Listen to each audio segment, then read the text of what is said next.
सारा संसार सोया हुआ है। अलग अलग नींदों में सभी सो रहे हैं। कोई मोह की नींद में सोया है, कोई नशा की नींद में सोया है, कोई जवानी की नींद में सो रहा है, कोई फैशन की नींद में सो रहा है और कोई लोभ की नींद ले रहा है, कोई अभिमान की नींद में डूबा हुआ है, कोई धन की नींद और कोई पद की नींद में सो रहा है। हर जीव इस सृष्टि में सोया हुआ है। कोई विषय भोग में सोया है, कोई कलह कलेश में सो रहा है। कल मैंने शांति की चर्चा किया था कि हर जीव शांति की तलाश कर रहा है। शांति ढूंढते ढूंढते वृद्धावस्था आ जाती है, परंतु शांति नहीं आती है। ये शांति बड़ी विचित्र चीज है। और कभी तुम शांत होकर बैठ जाओ तो तुम्हारी पत्नी चिंतित हो जाती है कि मेरा पति आज इतना शांत क्यों है। तो तुमको कोंचती है कि कुछ बोलो, कुछ हंसो, कुछ मुस्कराओ, क्या बात है, इतना शांत क्यों हो। तुम्हारे शांत होने से तुम्हारे घर के लोग संदेह में पड़ जाते हैं कि आखिर इतनी गहरी शांति में डूबने का अर्थ क्या है। कुछ खतरा दिख रहा है, कहीं घर बार छोड़ कर न चला जाए।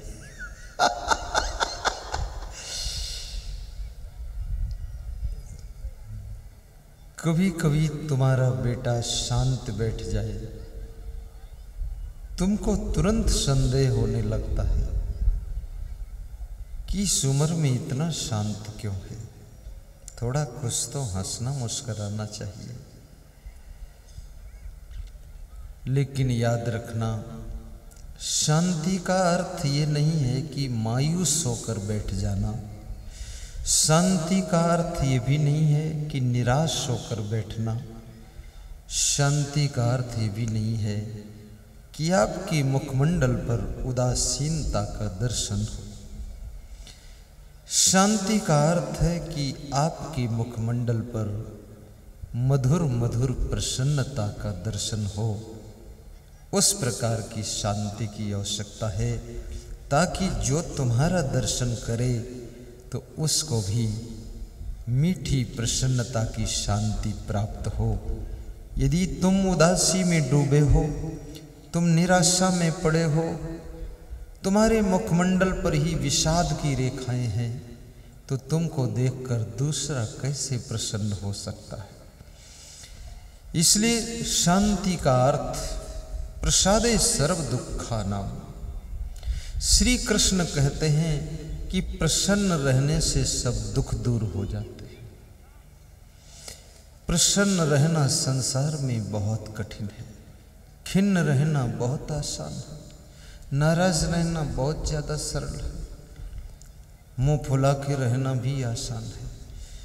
कितनी स्त्रियां घर में नाराज हो जाती हैं तो मुंह फुला कर बैठ जाती है, कुछ बोलती नहीं है, मुंह फुला लिया। अब बोलती नहीं है तो पति घबरा जाता है कि न जाने क्या करेगी, कुआं में कूद जाएगी।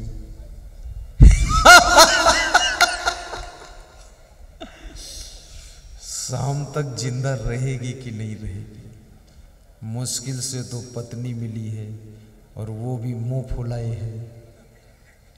इसलिए कभी मुंह मत फुलाओ। अंदर कोई दुख भी हो तो भी थोड़ा सा मुखमंडल पर तो प्रसन्नता रहनी चाहिए। और जिससे तुम प्रेम करते हो, जिससे तुम्हारा लगाव होता है, उसको तुम सदैव प्रसन्न देखना चाहते हो। और वो जब प्रसन्न होता है तो तुम भी प्रसन्न हो जाते हो। बेटे की प्रसन्नता में बाप की प्रसन्नता छिपी हुई है। पत्नी की प्रसन्नता में पति की प्रसन्नता का रहस्य छुपा हुआ है। और पति की खुशियों में पत्नी की खुशी छिपी हुई है। और बाप के आनंद में बेटे का परमानंद छिपा हुआ है। इसलिए खुश रहा करो। कभी कभी तुम्हारी बेटी उदास हो जाती है, तुम चिंतित हो जाते हो, क्या हुआ? पूछते हो उससे, क्या बात है? कुछ बीमार हो क्या? कुछ हो गया है? किसी ने कुछ कहा है क्या? बात क्या है? और कितने लोगों की आदत होती है, हर घंटे में अपने स्वभाव को बदलते हैं। कभी नाराज दिखाई देते हैं, कभी बड़े खुश दिखाई देते हैं, और कभी बड़े उदास दिखते हैं, कभी बहुत दुखी दिखते हैं। अब उनको देख देख करके तुम्हारी जिंदगी भी डिस्टर्ब होती है। इसलिए कहते हैं जो लोग सौभाग्यशाली होते हैं उनको समझदार पुत्र मिलता है, जो किस्मत वाले होते हैं उनको होशियार पत्नी मिलती है, और जो महाभाग्यशाली स्त्रियां होती हैं उनको बुद्धिमान पति मिलता है, और जो लाड़ी सौभाग्यवती होती है उसको सास ससुर बहुत अच्छे मिल जाते हैं। और याद रखना, जिसके पुण्य बहुत ज़्यादा होते हैं उसको घर में सभी लोग अच्छे मिल जाते हैं, और वो स्वयं भी अच्छा ही रहता है, तो उसकी जिंदगी में स्वर्ग उतर जाता है।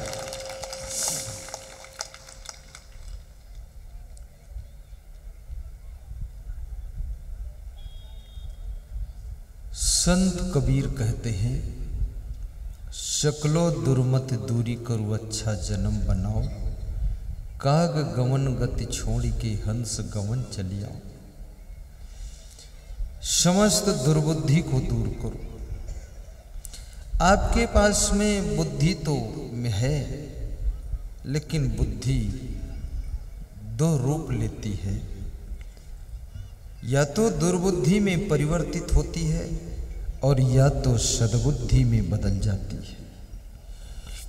यदि सत्संग मिल गया तो आपकी बुद्धि सद्बुद्धि का रूप ले लेगी, और जब बुद्धि सद्बुद्धि के रूप में चेंज होती है तो तुम शराब पीना छोड़ते हो, गाली देना छोड़ देते हो, मारपीट भी छोड़ देते हो, नशा छोड़ देते हो, बुरी राह पर चलना छोड़ देते हो, और तुम एक अच्छे इंसान बन जाते हो। और जब आपके पास में दुर्बुद्धि आती है, कहीं कुसंगत में पड़ गए, गलत संगत में पड़ गए, दुर्बुद्धि आ गई, तो तुम मांस मछली खाने लग जाओगे, अंडा मुर्गा खाने लग जाओगे, फिर तुम शराब भी पियोगे।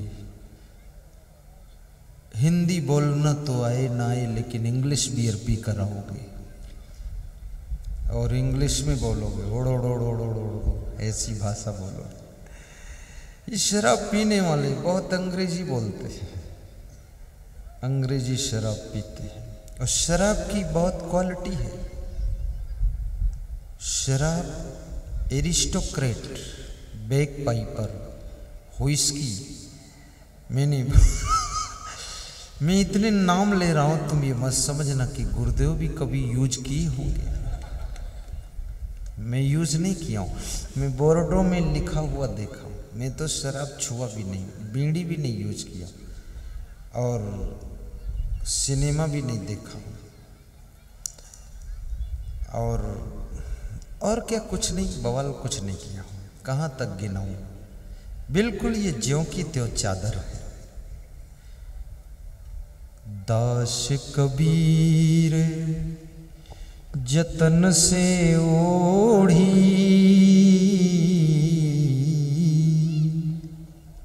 सबको एक एक चादर मिली है, और कौन इस चादर को कैसे ओढ़ता है, कौन कितना गंदी कर देता है, कौन कितना इसको संभाल कर रखता है। ये चादर रावण को भी मिली थी, बहुत गंदी कर डाला था उसने। ये चादर शूर्पणखा को मिली थी, उसने तो बहुत दाग लगा दिए थे। कहाँ लंका है, कहाँ भारत देश। वहां से राम के पास पहुंच गई और बोली हमारी तुम्हारी जोड़ी अच्छी रहेगी। उसको लंका में कोई जोड़ी ही नहीं मिली, हिंदुस्तान में जोड़ी लगाने आई और हमारे भगवान को बिगाड़ने आ गई। अरे इतने और आदमी थे, उनसे जोड़ी लगाती तो लग भी जाती, ये हमारे भगवान को बिगाड़ रही। बहुत सी लड़कियां ऐसी हैं भगवान को भी बिगाड़ देंगी, इसलिए भगवान को भी सावधान रहना जरूरी। वो जोड़ी लगा देंगे। अरे जोड़ी तो घोड़ा घोड़ी की लगती, तू कहां जोड़ी लगा रही।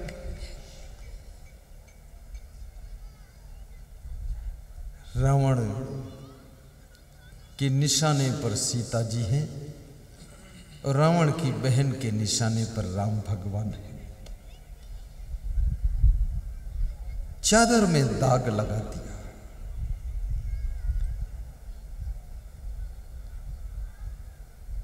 दास कबीर।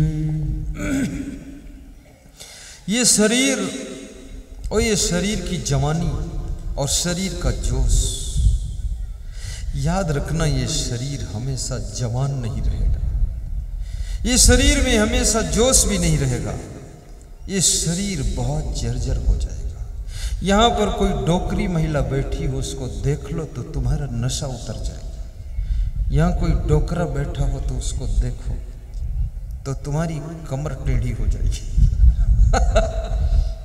देखो तो जरा, वो भी कभी जवान थे, कभी गर्दन टेढ़ी करके चलते थे, कभी वो भी मूंछ पर ताव देते थे, और मूंछ ना भी हो तो लोग होठों पर ताव दे देते। ताव तो देते ही है, हर नर नारी ताव में रहता है। दास कबीर जतन से ओढ़ी, दास कबीर। आज बहुत माता बहन आई है, पुरुषों से इनकी संख्या बहुत ज्यादा है। मुझे लगता है भोपाल जिले में पुरुष कम हैं, स्त्रियां ज्यादा है। और पुरुष कुछ कमजोर भी दिखाई दे रहा है, महिलाएं कुछ दबंग दिख रही है। इसका कारण भी क्या है? पुरुष की रोटी में जितना घी लगा देती है, बेचारा उतना खाकर चुपचाप चला जाता है, और इनके लिए तो घी का डिब्बा खुला रहता है, इसलिए शक्ति तो रहेगी। दास कबीर जतन से ओढ़ी। जतन, जतन से ओढ़ना है। जतन शब्द बड़ा इंपॉर्टेंट शब्द है, एक एक शब्द के अर्थ पर ध्यान दीजिए। जिसे आपने देखा होगा कभी कभी महिलाओं को कि सिर पे 2-3 घड़ा रख लेती है पानी के। पहले पनघट हुआ करते थे, अब तो नलघट है, पनघट खत्म है। अब नलघट क्या, अब तो घर घर में जमघट है। बहुत जमदूत रहते हैं, जमघट हो गया। तो पनघट से जब महिलाएं पानी लेकर चलती थी, सिर पे 3-3 घड़ा रख लेती थी। एक घड़ा हाथ में लेकर बगल में दबा लेती थी, और ऊपर सिर पर रखे हुए घड़ों को पकड़ती नहीं थी, और झुंड की झुंड महिलाएं आपस में बातचीत करती, हंसती मुस्कराती गांव तक आती थी। लेकिन वे घड़े गिरते नहीं थे। उन घड़ों को कौन संभालता था? वो उनके भीतर की जतन से घड़े संभलते थे। याद रखना, जैसे महिला अपने सिर के ऊपर 3-3 घड़े बिना हाथ से पकड़े हुए अंदर की जतन से संभाल लेती है, ऐसे आपको भी अपनी जिंदगी का घड़ा जतन पूर्वक संभालना होगा। दास कबीर जतन से ओढ़ी, ओढ़ी कोढ़ी, कोई गा रहा कोढ़ी। अरे कोढ़ी नहीं, ओढ़ी। साधु खुश है कि गुरुदेव भी नई नई बात बोल के मजा कर देते। कबीर साहब के पास में बहुत जतन था।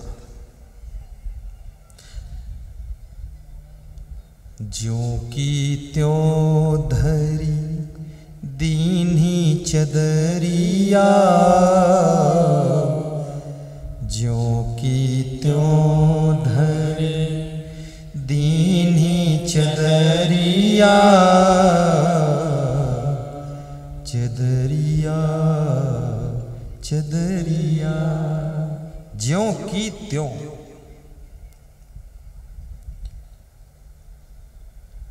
ज्यों की त्यों चादर को संभाल कर रखना बहुत कठिन है, क्योंकि संसार को कबीर कहते ये काजल की कोठरी भी है संसार। और भारतेंदु हरिश्चंद्र ने कहा है कि काजल की कोठरी में कैसे हो सयानो जाए, एक लीक लागी है पे लागी है। उसने ये बात चुनौती दे दी कि काजल के कमरे में कितना बुद्धिमान व्यक्ति पहुंचे, पर कहीं ना कहीं थोड़ा काजल लग ही जाएगा। कहां तक बचोगे?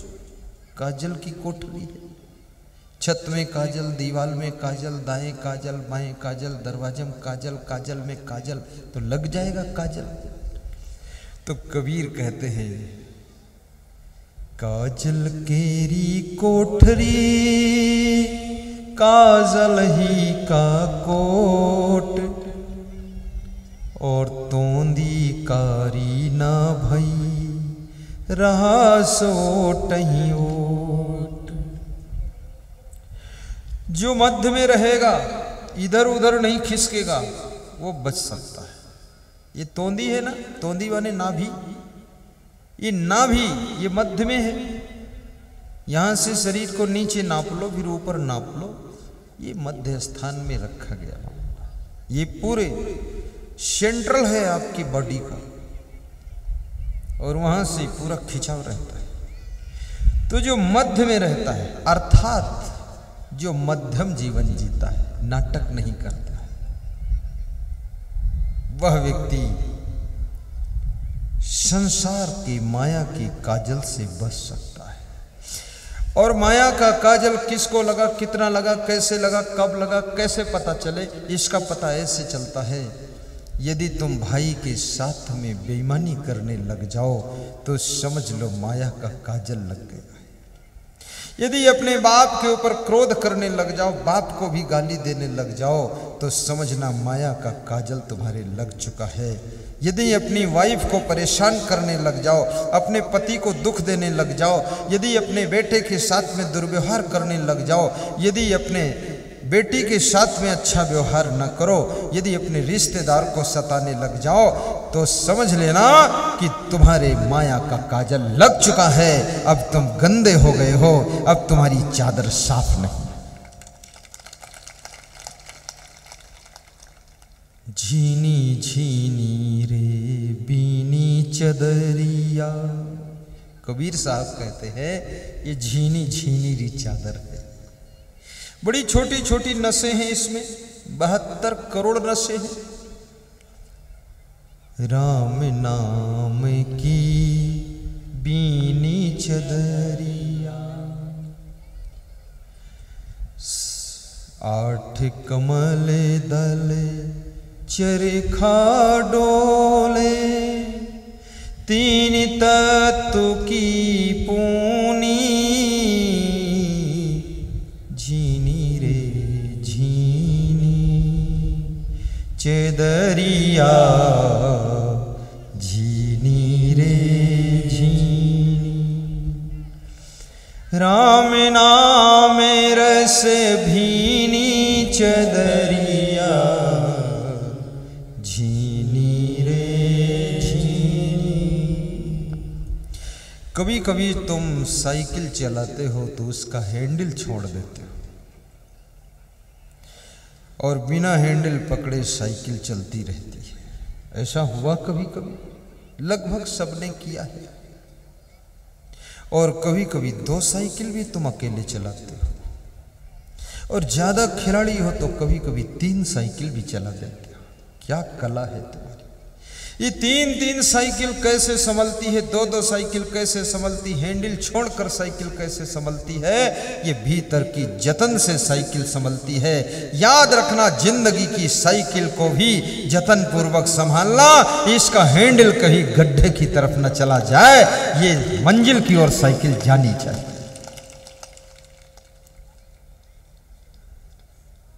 इतनी कमजोर तालियों में तो लगता है आज हम भी निपट जाएंगे।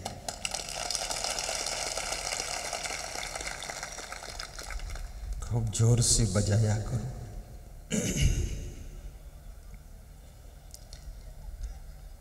तो कल ये प्रश्न रखा गया था कि शांति कहाँ मिलेगी। आज मैं इसका एक रहस्य बताता हूँ। कल मैंने ये नहीं बताया था शांति कहाँ मिलेगी, कल तो सब 1.5 घंटा ऐसे ही चला गया। आज मैं बताऊंगा अशांति क्यों पैदा होती है और कहाँ से पैदा होती है, और आने वाले कल में बताऊंगा कि शांति कैसे मिल सकती है। 3 दिन है ना, 3 दिन में निपटा दूंगा पूरा शांत करके जाऊंगा। फिर तुम कल के बाद बिल्कुल भोले बाबा बन जाओगे। शिव जी डोल रहे पर्वत पर पार्वती के संग, भोला बाबा।